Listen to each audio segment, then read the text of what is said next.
This is preferredfutures.com. You're on the course Resilience. Lesson 5. Navigating and Negotiating. The last 4 lessons have examined some of the theory concerning resilience, your baseline resilience when facing challenges, the resources you have, how to frame your thinking, and tips for assessing situations accurately.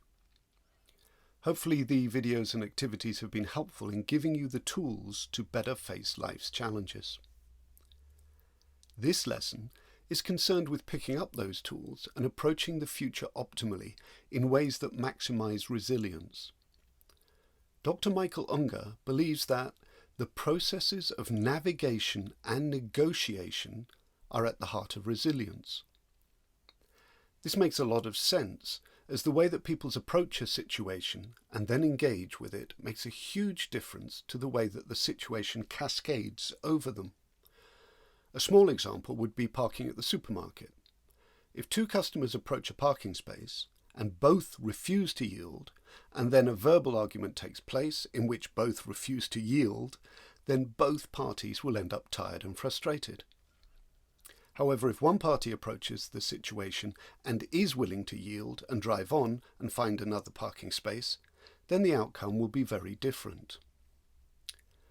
That's not to say that we should give up on our beliefs and rights. Sometimes it's worth fighting for that parking space in life. In the long run, it is essential to pick our battles wisely. In order to be in a position to pick and choose, it is sensible to be prepared ahead of time with some understandings of navigation and negotiation. That way, we are ready to invest the optimal amount of energy when dealing with difficulty.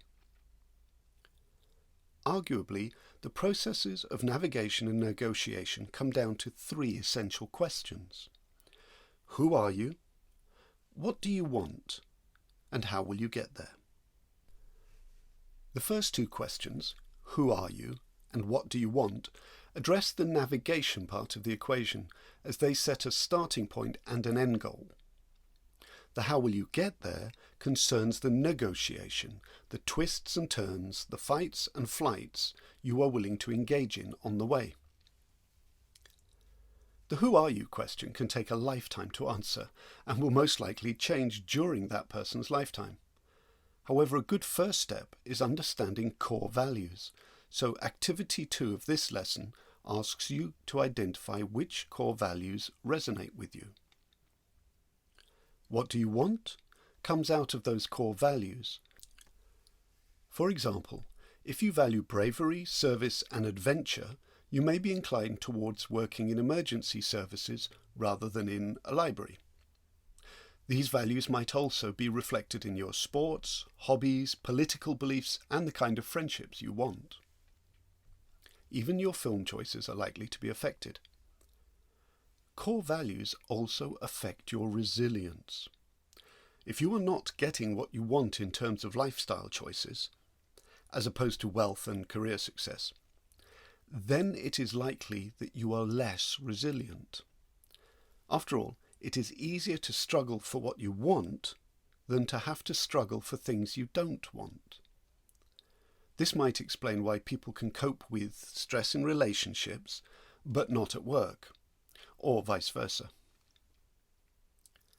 The same applies for meaning and purpose. People have shown to be significantly more resilient when they see a purpose in their struggle. However, the meaning of life is something way too complicated for this website to unravel, and purpose has its own introductory course here, where the emphasis is on introductory. Once a starting point has been identified and an end goal, then clearly the question, how will you get there, becomes relevant. In terms of resilience, a good answer is the easiest way, as this makes the fewest demands upon your overall resilience setup. Lessons 1 to 4 examine the balance between the internal and the external resilience factors and how these vary according to context. The context, or setup, can metaphorically be seen as the terrain over which you have to travel to get from the start to the end. Whether you avoid conflict by going around obstacles or break through barriers is the heart of negotiation. Which shortcuts, compromises, or even defeats are acceptable varies from person to person and can be guided by your core values. When to stand your ground or fight will be a balance between your values and the strength of your purpose, and ultimately can only be decided by yourself. Activity 3 in this lesson offers yet another way of increasing resilience, and that is the option of not suffering from pre-action fear or post-action regret. The no-lose decision approach to making choices from Dr. Susan Jeffers kind of speaks for itself and is well worth practicing if you wish to increase long-term resilience. Finally, Activity 4 provides some hints as to ways of seeing life that can increase your chances of growing from adversity rather than being harmed by it. Kind of like getting fitter through sports rather than suffering injuries. These 5 lessons have been designed to guide you through some of the basic steps you can take to increase your resilience and, in turn, your well-being. After this lesson, there's a quiz you can take. It's a reminder of principles about resilience, not a test, so it's worth completing just to strengthen your understanding.